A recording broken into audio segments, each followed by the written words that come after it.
Panchpaoli police ने अटल अपराधियों को डाका डालने की तैयारी के दौरान भर दबोचा। डीबी पथक ने छापा मारकर आरोपियों के पास से प्राण घातक हथियार, मिर्ची पाउडर, लाठी और 3 दोपहिया वाहन बरामद किए। कुल जब्त मुद्दे माल की कीमत 2,73,070 रुपए है। आरोपी शुभम मेश्राम, शिवम खोत, अभिषेक पराते, मयूर आदित्य और हिमांशु सोनकर को गिरफ्तार किया गया।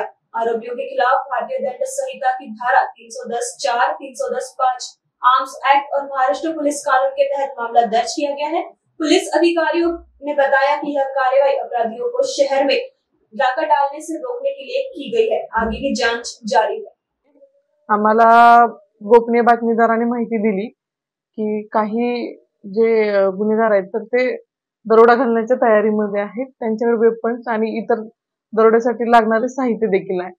तर त्या माहितीवरून पाचपावली वपोनी राऊत तसेच डीबीची आमच्या टीम, नाना भोगे यांची टीम तसेच मुकेश यादव यांची टीम हे सर्वजण त्या ठिकाणी पोहोचले, त्यांचा शोध घेतला आणि त्या ठिकाणाहून त्यांना दरोड्यासाठी जे लागणारे साहित्य त्याच्या सहित 3 व्यक्तींना ताब्यात घेतले।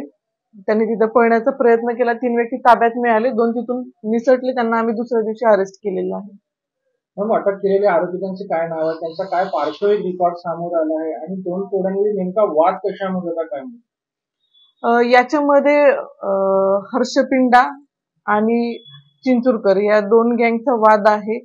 तर हे जे आपण ताब्यात घेतलेले जे आरोपी आहेत ते चिंचुरकरच्या गँगचे आहेत आणि हर्षपिंडाचे गँगचे जे मेंबर्स आहेत यांच्यामध्ये एरियामधील वर्चस्वावरून वाद असल्याचं प्रथमदर्शनी आम्हाला दिसत आहे।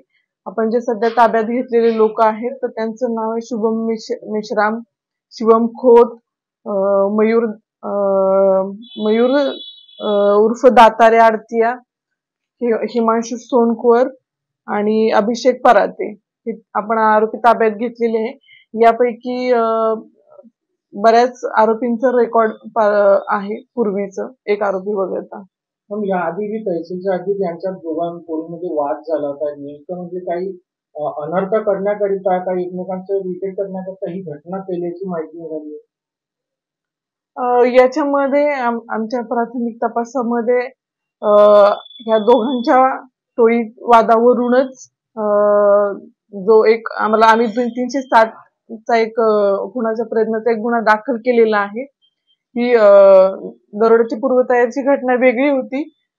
यांना ज्यावेळी आम्ही ताब्यात घेतलं त्यानंतर आम्हाला दुसऱ्या दिवशी हे लोक ताब्यात असल्यानंतर त्यांना थोडी त्यांची भीती कमी झाली। दुसऱ्या दिवशी त्यांनी आमच्याकडे तक्रार दिली, त्यावरून आम्ही 307 चा गुन्हा दाखल केलेला आहे।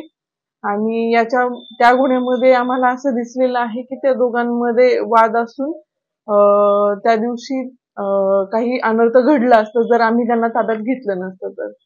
एका टोळीतला मुखिया बाहेर आहे आणि दुसऱ्या टोळीतला मुखिया आणि ते आहे तर त्यांना संपवण्याकरिता, वाद खतम करण्याकरिता हा घटना केल्याची सांगितली। दोन्हीचे पण जे मुखिया आहेत तर ते सध्या जेलमध्ये आहेत आणि तसं काही आता आम्हाला निदर्शनास आलेलं नाही। पुढे आमचा अजून त्याच्यामध्ये इन्व्हेस्टिगेशन सुरू आहे।